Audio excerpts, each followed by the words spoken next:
Puji Tuhan, senang sekali bisa ada di tengah-tengah Bapak Ibu Saudara. Haleluya, luar biasa. Ya, terima kasih untuk tim pengembalaan, semua pelayan Tuhan, pekerja yang ada di tempat ini. Nama saya Heinze Kopstad. Ya, kalau ada orang yang baru pertama kali kenal dengan saya, biasanya mahasiswa baru, dia WA saya katakan Shalom Ibu, padahal saya laki-laki tulen. Iya. Istri saya paling cantik sedunia, anak saya 2, 1 pria, 1 laki. Ya, saya dari Makassar. Apakah Reba? Ada yang dari Makassar? Puji Tuhan, ya. Di Rock Makassar, saya sebagai tim penatua di sana, dan juga saya sebagai dosen tetap di STI Bali. Dan juga di STT Kingdom saya ngajar di sana juga dan beberapa institusi yang lain. Oke, itu perkenalan singkat saya. Kalau nanti Bapak Ibu Saudara ingin berkenalan lebih lanjut silakan. Ya, apalagi kalau lagi ngopi-ngopi bareng itu lebih enak ya. Nah, temanya adalah hidup dalam terang kekudusan.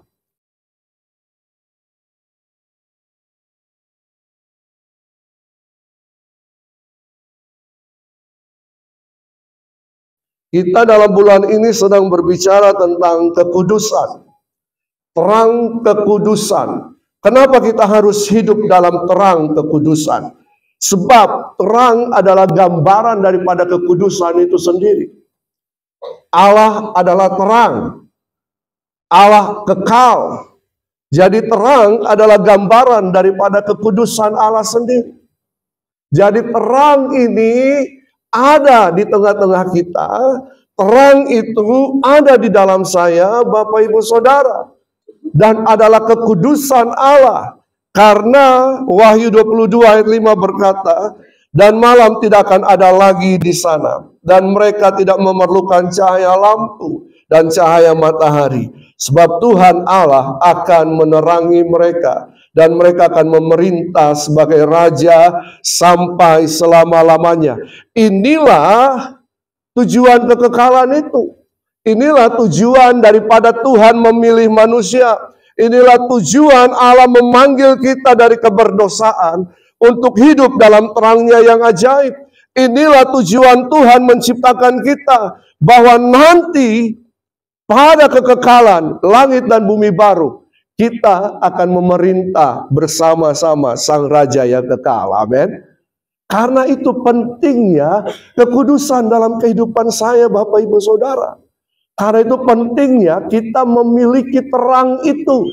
Karena itu pentingnya kita hidup dalam terang, kita hidup dalam kekudusan Tuhan.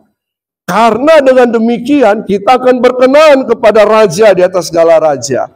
Karena dengan demikian kita bisa melakukan kehendak Sang Raja. Karena dengan demikian kita bisa berjalan dalam tujuan-tujuan Sang Raja. Sebab kalau tanpa kekudusan, tidak seorang pun bisa melihat Allah. Allah adalah terang. Makanya ketika Tuhan menciptakan langit dan bumi, hari yang pertama yang diciptakan adalah terang. Betul kan? Tuhan menciptakan terang. Let there be light. Ya. Kejadian 1 ayat 3 sampai 4. Berfirmanlah Allah, jadilah terang. Lalu terang itu jadi. Allah melihat bahwa terang itu baik. Lalu dipisahkannya terang itu dari gelap. Kenapa Allah menciptakan terang? Kejadian 1 ayat 1 berbicara bahwa pada mulanya Allah menciptakan langit dan bumi. Ayat 2, bumi belum berbentuk. Kegelapan meliputi bumi. Baru kemudian Allah menciptakan terang. Terang di sini bukan benda-benda penerang. Terang di sini dalam bahasa Ibrani or. Apa itu or? Pribadi Allah sendiri yang dinyatakan. Ya, beda antara benda-benda penerang dan terang yang sesungguhnya. Allah menyatakan terang yang sesungguhnya. Allah belum menyatakan benda penerang, ma'orot, ya. atau meorot, tapi or. Makanya ketika manusia diciptakan, manusia itu dari debu tanah yang hina, yang tidak berharga, tapi Tuhan memberikan roh kehidupan kepada manusia. Tuhan memakaikan kemuliaan yang disebut katonot or, jubah kemuliaan. Ya, jadi manusia mengenakan jubah terang, jubah kemuliaan itu. Manusia mengenakan kekudusan Tuhan. Sehingga ciptaan-ciptaan yang lain takluk karena melihat kemuliaan Tuhan, karena melihat kekudusan Tuhan ada dalam kehidupan manusia. Sehingga pada waktu Adam diberikan tugas untuk memberikan nama binatang-binatang. Apa yang terjadi? Dia lihat binatang yang ada, dia panggil binatang-binatang itu taat, tunduk kepada Adam. Mereka melihat siapa? Mereka melihat pribadi Allah dalam kehidupan Adam. Ada terang itu, ada kekudusan itu. Ya, sehingga dikatakan Adam ini bisa berkuasa atas seluruh ciptaan Tuhan. Tujuan Tuhan, kehendak Tuhan tergenapi dalam kehidupan Adam.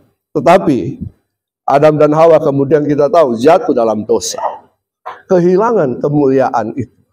Kehilangan terang itu. Tapi ini yang terjadi. Ketika manusia jatuh dalam dosa, apa artinya? Manusia jatuh dari tujuan Tuhan. Manusia jatuh dari kehendak Tuhan. Menyimpang atau jatuh. Sehingga manusia menjadi budak iblis. Katonot or tadi. Jubah kemuliaan, kekudusan Tuhan. Digantikan dengan jubah binatang. Cahaya binatang, kulit binatang. Tidak ada kemuliaan yang dipancarkan. Tidak ada kuasa yang dinyatakan. Lalu apa yang terjadi? Tuhan mengangkat manusia dari perbudakan dosa, dikembalikan. Makanya keselamatan bukan berbicara manusia mati masuk surga. Keselamatan adalah kita dikembalikan kepada posisi yang sebelumnya saat manusia jatuh dalam dosa. Kita dikembalikan pada posisi, pada tujuan awal Tuhan menciptakan manusia. Tuhan menciptakan manusia dalam keserupaan, supaya dalam keserupaan manusia berkuasa, memerintah bersama dengan Allah. Makanya manusia ditaruh di Taman Eden. Manusia melakukan pemerintahan di Taman Eden. Tapi kemudian manusia jatuh jadi budak. Mengikuti kehendak iblis. Tuannya memakai kemuliaan iblis. Melakukan kejahatan. Akibat dosa manusia melakukan banyak kejahatan. Jadi kalau kita lihat saat ini manusia banyak melakukan kejahatan. Itu karena akibat dosa. Manusia jatuh dari tujuan Tuhan. Tidak melakukan kehendak Tuhan. Kalau tidak melakukan kehendak Tuhan, berarti melakukan kehendak siapa? Kehendak iblis. Betul kan? Nah, manusia kemudian dikembalikan pada tujuan.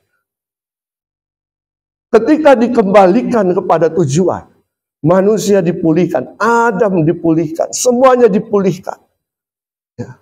Dikembalikan, kemuliaan itu diberikan kembali. Yohanes 8 ayat 12 berkata demikian. Maka Yesus berkata pula kepada orang banyak, katanya, Akulah terang dunia. Barang siapa mengikut aku, ia tidak akan berjalan dalam kegelapan, melainkan ia akan mempunyai terang hidup. Mereka yang berbalik kepada panggilan Tuhan, mari kembali datang kepadaku. Mereka ini yang akan mengalami pemulihan. Mereka ini yang akan mengalami pembebasan daripada perbudakan. Mereka ini akan menerima penebusan itu. Bahkan mereka dikembalikan kepada posisi yang semula. Kemuliaan diberikan, kekudusan diberikan. Karena kita kembali kepada Yesus. Yesus yang adalah terang dunia. Amin. Terang itu ada di tengah-tengah kita. Terang itu ketika kita terima Yesus sebagai Tuhan dan Juru Selamat pribadi. Terang itu ada di dalam saya, Bapak Ibu Saudara. Katakan kiri kanan, ketika saya terima Yesus, hidup saya terang, bukan gelap lagi. Amin. Siapa yang sudah percaya terima Yesus di tempat ini? Seharusnya dalam hidup kita, kita memancarkan terang. Bukan lagi kegelapan. Yesus terang dunia. Kita ada di tengah dunia. Kita memancarkan terang kemuliaan Sang Raja di tengah-tengah dunia. Apa itu dunia? Dunia berbeda dengan bumi. Bumi tempat kediaman manusia. Dunia adalah sistem yang menjalankan bumi ini. Ketika manusia jatuh dalam dosa, terjadi peralihan kekuasaan. Kuasa yang diberikan Tuhan kepada manusia. Manusia adalah sistem Tuhan di bumi ini. Manusia adalah sistem Tuhan. Manusia adalah pelaksana kehendak Tuhan di muka bumi ini. Kuasa otoritas yang diberikan oleh Tuhan kepada manusia. Ketika manusia jatuh dalam dosa, dilucuti oleh iblis. Diambil. Betapa menyedihkan. Kita ditetapkan sebagai imam dan raja. Dilucuti. Kuasa diambil. Semuanya diambil oleh iblis. Dilucuti berarti ditelanjangi, Bapak Ibu Saudara. Ya, iblis mengambil alih. Sehingga kekuasaan atas dunia ini dimiliki oleh iblis.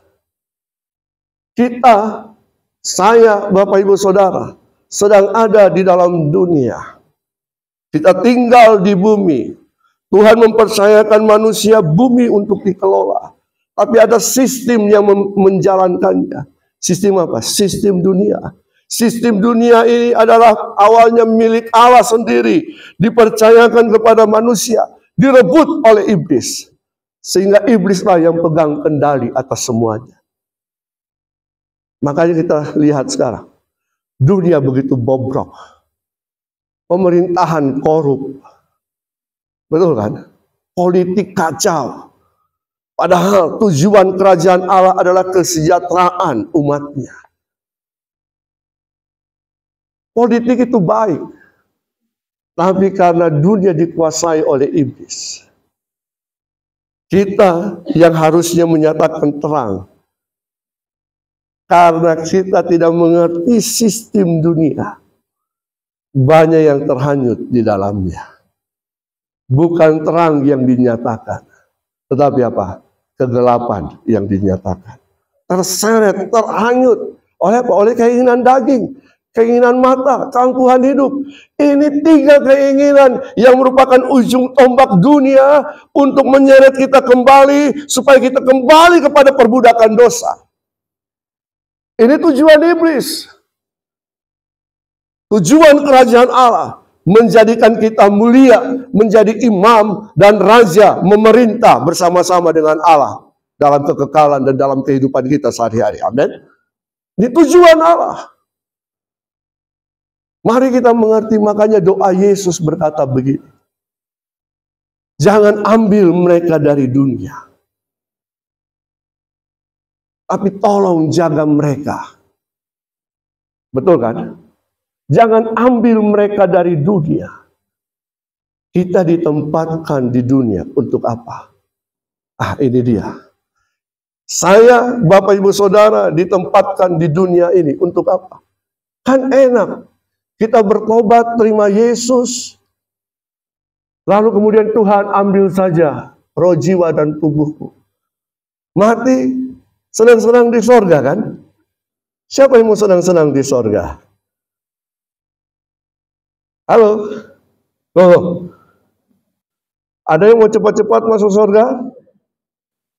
Ada? Nah, kita nanti akan ke surga.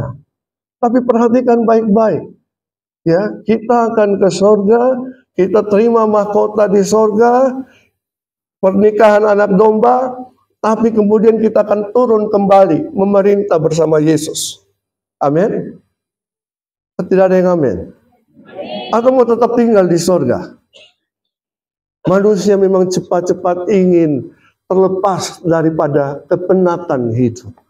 Betul apa betul? Dari masalah, betul apa betul? Sehingga di seberang sana air mata hilanglah. Ini waktu itu kalau saya ikut oma saya doa bedstone pagi, jam 5 pagi. Ketika lagu-lagu seperti ini dinyanyikan, oh mereka sungguh-sungguh sangat khusus. Oh glory, haleluya. Karena ada keinginan untuk terlepas. Padahal Tuhan berkata jangan ambil mereka dari dunia. Saya Bapak Ibu Saudara tidak diciptakan Tuhan untuk segera kembali ke sorga. Tuhan menciptakan saya Bapak Ibu Saudara untuk ditempatkan di dunia. Amin. Dari mata-mata saya lihat agak ragu-ragu ini. Ini pengajaran dari mana lagi ini? Ini pengajaran kerajaan Allah. Manusia tidak pernah dipercayakan sorga oleh Tuhan.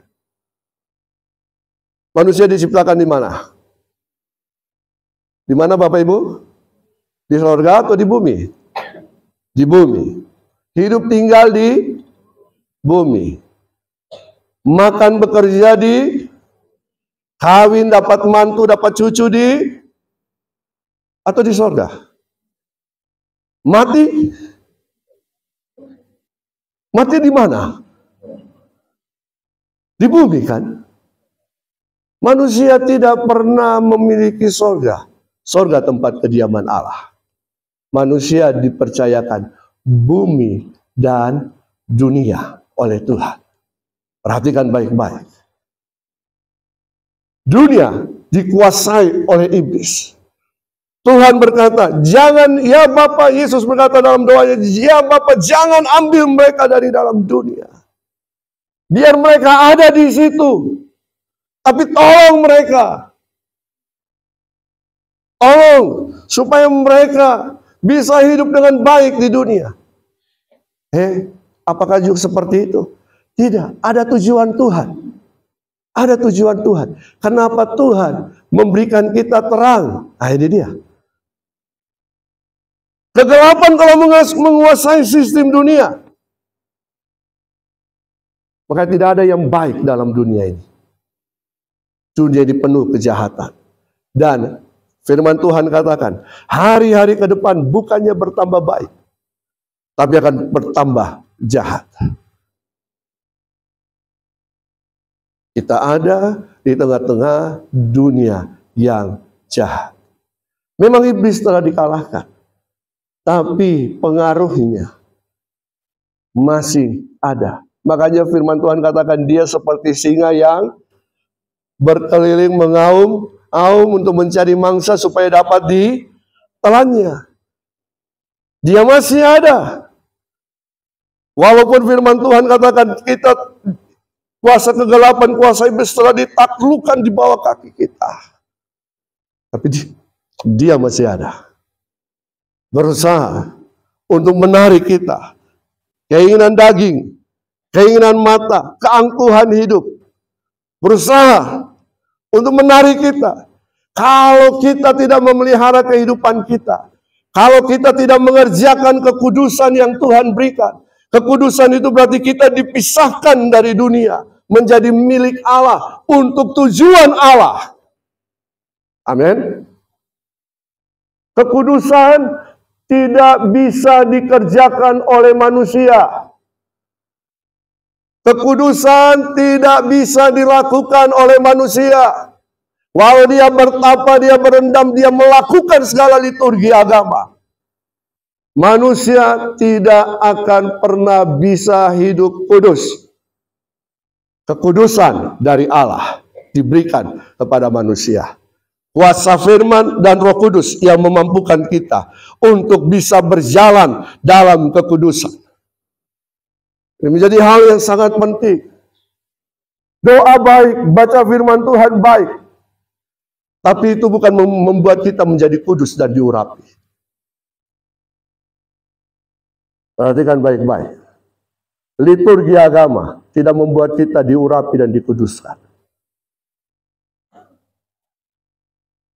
Amin. Ini pengajaran dari mana ini? Ini firman Tuhan. Christ in you, the hope of glory. Christ, kita ada di dalam kita. Kita mengenakan krio. Pengurapan Allah. Allah sendiri, sang raja yang diurapi, ada di dalam saya. Allah adalah terang dunia, ada di dalam saya. Dalam Bapak Ibu Saudara, berarti kita memiliki terang dan pengurapan itu. Amin. Percaya nggak kalau saya Bapak Ibu Saudara adalah pembawa hadirat Tuhan? Atau nanti kita menyembah seperti ini baru hadirat Tuhan turun? Kita undang-undang lagi. Hadirat Tuhan turunlah. Oh, turunlah. Turunlah. Nanti sudah begini-begini baru. Oh, ada hadirat Tuhan. Oh, saya Bapak Ibu Saudara adalah pembawa hadirat Tuhan. Saya Bapak Ibu Saudara pembawa terang dunia. Saya Bapak Ibu Saudara adalah pembawa kekudusan itu. Karena yang kudus, yang terang, yang diurapi ada di dalam saya Bapak Ibu Saudara. Amin. Perhatikan ini. Sehingga ketika kita ada di dalam dunia yang dikuasai oleh kegelapan, kita tetap pede. Percaya diri. Maka dikatakan roh yang ada di dalam kamu lebih besar daripada roh yang ada di dalam dunia ini. Kita tidak takut makan dimanapun. Saya baru-baru diundang makan, diajak makan. Terus ke meja sana, akhirnya kami pindah ke sini. Di atas saya ada altar. Pak, tidak apa-apa Pak. Kenapa kah? Oh jangan, nanti siapa tahu jatuh ya, puji Tuhan kalau dia jatuh. Ya, tapi karena kita punya kuasa. Oleh karena itu, ini yang menjadi penting. Terang itu adalah identitas saya, Bapak Ibu Saudara. Oh, tidak ada yang amin. Terang itu identitas warga kerajaan Allah. Yohanes 1 ayat 5.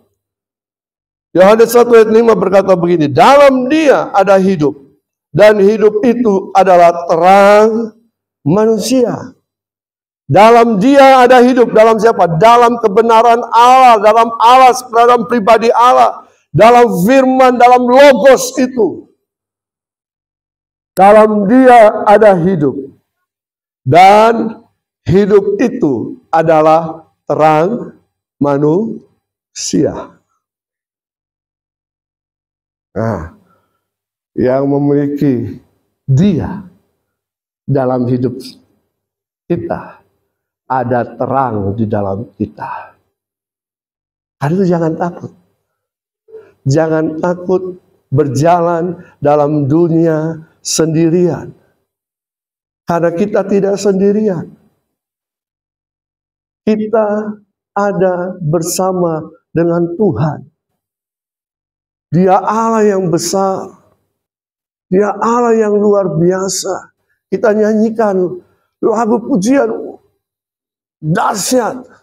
Pribadi Allah yang dahsyat. Dia Allah yang tak terjangkau, kata firman Tuhan. Dia Allah yang menciptakan langit dan bumi dan segala isinya. Tetapi Dia Allah yang besar. Dia peduli kepada manusia. Dia diam di tengah-tengah manusia. Dia diam di dalam diri kita. Sehingga ada lagu dulu-dulu nyanyi, ku tak dapat jalan sendiri, Tuhan tolong padaku. Amin. Dia yang pegang tangan kita. Dia yang menuntun langkah-langkah kehidupan kita. Firman-Mu adalah pelita bagi kakiku dan terang bagi jalanku. Sehingga kita berjalan dalam lembah kekelaman sekalipun, kita tidak takut bahaya. Kita tidak tahu memang apa yang akan terjadi di masa depan. Tapi Tuhan tahu. Karena itu serahkan hidupmu kepada Tuhan. Hiduplah dalam terang Tuhan. Hiduplah dalam kekudusan Tuhan. Sebab tanpa kekudusan kita tidak akan berkenan kepada Allah. Tanpa kekudusan kita tidak akan mungkin melihat Allah. Tanpa kekudusan kita tidak akan mungkin disertai oleh Tuhan. Amin. Kita ada di dalam dunia. Identitas kita adalah terang. Saya, Bapak Ibu Saudara, adalah anak-anak terang. Katakan kiri kanan, kamu anak terang. Kita tidak mengenal konsep yin dan yang, terang dan gelap. Di dalam terang ada titik gelap, di dalam kegelapan ada titik terang. Tidak demikian.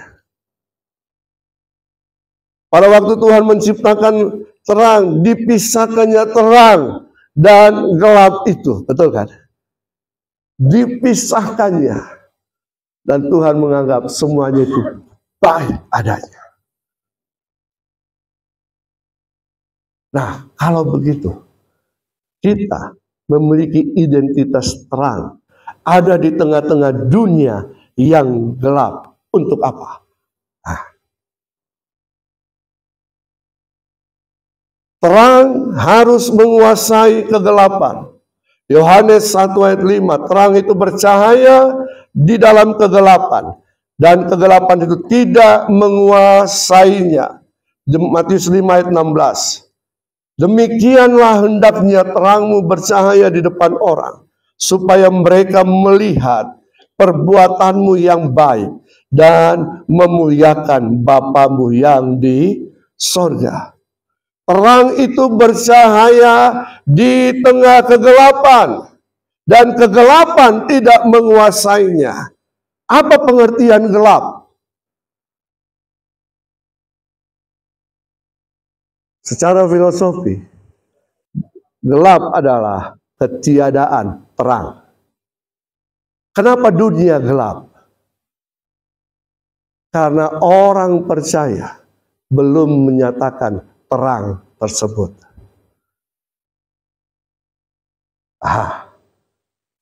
Kenapa tempat kerja kita gelap? Karena orang percaya yang ada di situ tidak menyatakan terang. Kalau seandainya semua orang percaya di seluruh dunia menyatakan terang, maka Kejadian 1 ayat 28 pasti akan terjadi. Maka Tuhan memberkati mereka, lalu berfirman, beranak cucu, bermultiplikasi, bertambah banyak. Beranak cucu bukan hanya keluar menghasilkan, tapi juga bicara tentang menghasilkan buah, atau juga menghasilkan anak-anak rohani yang mengikuti keteladanan kita. Mereka adalah terang-terang ini. Mereka bertambah banyak, penuhi bumi. Ketika bertambah banyak, terang ini mulai bertambah banyak, memenuhi bumi. Apa yang terjadi?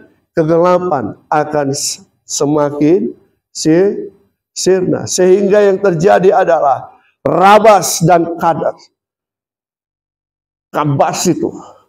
Kabas berarti apa? Menghilangkan keadaan yang buruk. Sehingga terjadi radah kekuasaan kerajaan Allah dinyatakan. Bagaimana cara menyatakan terang itu? Lewat pekerjaan baik, kata firman Tuhan. Efesus 2 ayat 8-9, kita diselamatkan oleh iman, oleh anugerah Tuhan. Lalu kemudian ayat yang ke-10 berkata, mereka yang diciptakan di dalam Allah juga diciptakan dalam Kristus Yesus. Mereka telah dipersiapkan pekerjaan baik yang sudah disiapkan Allah dari sebelumnya. Ketika orang percaya menyatakan terang lewat pekerjaan baik. Apa itu pekerjaan baik? Pekerjaan yang dilakukan dengan baik, betul kan? Iya kan? Semua yang kita kerjakan, kerjakan dengan baik. Semua yang kita kerjakan, kerjakan dengan bernilai. Semua yang kita kerjakan untuk apa? Untuk kesejahteraan orang banyak. Untuk menolong banyak orang. Terang itu dinyatakan. Perbuatan pekerjaan baik dinyatakan. Sehingga Matius 5 ayat 16 berkata, demikianlah hendaknya terangmu bercahaya di depan orang, supaya mereka melihat perbuatanmu yang baik dan memuliakan Bapamu yang di sorga. Kita punya tanggung jawab. Jangan hidup hanya sekedar hidup saja. Tahu, Tuhan menciptakan saya, Bapak Ibu Saudara, ada tujuannya. Dan pada akhirnya nanti kita akan mempertanggungjawabkan itu semua. Ada kehendak Tuhan yang harus kita kerjakan. Keselamatan itu harus dipertanggungjawabkan. Keselamatan itu bukan final. Memang final di dalam Yesus. Tetapi jangan hanya berhenti pada kita sudah diselamatkan. Keselamatan itu harus dikerjakan. Sehingga lewat kita mengerjakan keselamatan itu, kita menyatakan terang kepada dunia. Dan itu adalah ibadah kita. Itulah eusebia itu. Itulah ibadah yang sesungguhnya. Mohon maaf, ibadah seperti ini hanya aksesoris. Tapi ibadah yang sesungguhnya adalah ketika kita mengerjakan keselamatan kita. Ibadah sesungguhnya adalah kita berproses dalam panggilan dan kehendak Tuhan menuju kepada kesempurnaan. Makanya jangan bangga kalau kita bisa datang di ibadah di hari Minggu seperti ini. Ini kebaktian. Ibadah sesungguhnya adalah setiap hari di mana kita menyatakan terang lewat pekerjaan baik kita.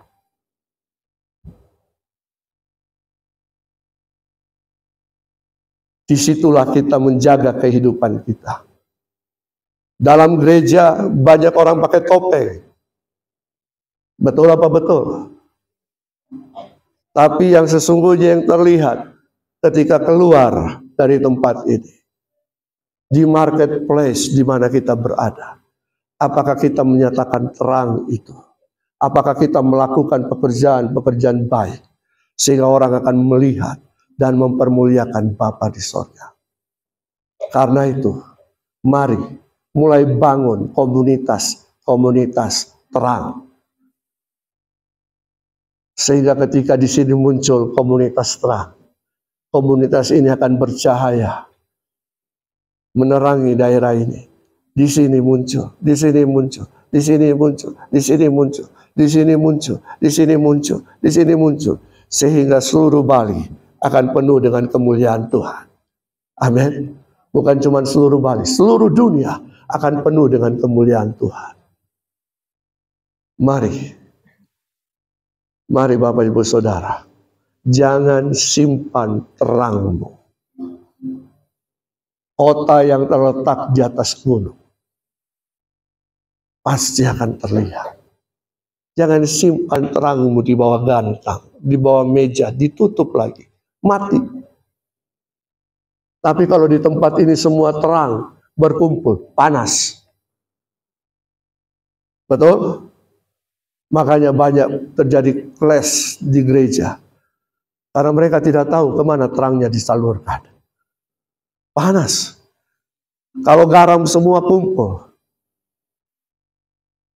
keasinan. Betul kan? Pergi, jadikanlah semua bangsa muridku. Nyatakan terang kepada dunia. Amin. Siapa yang mau? Haleluya. Berikan tepuk tangan bagi Allah kita.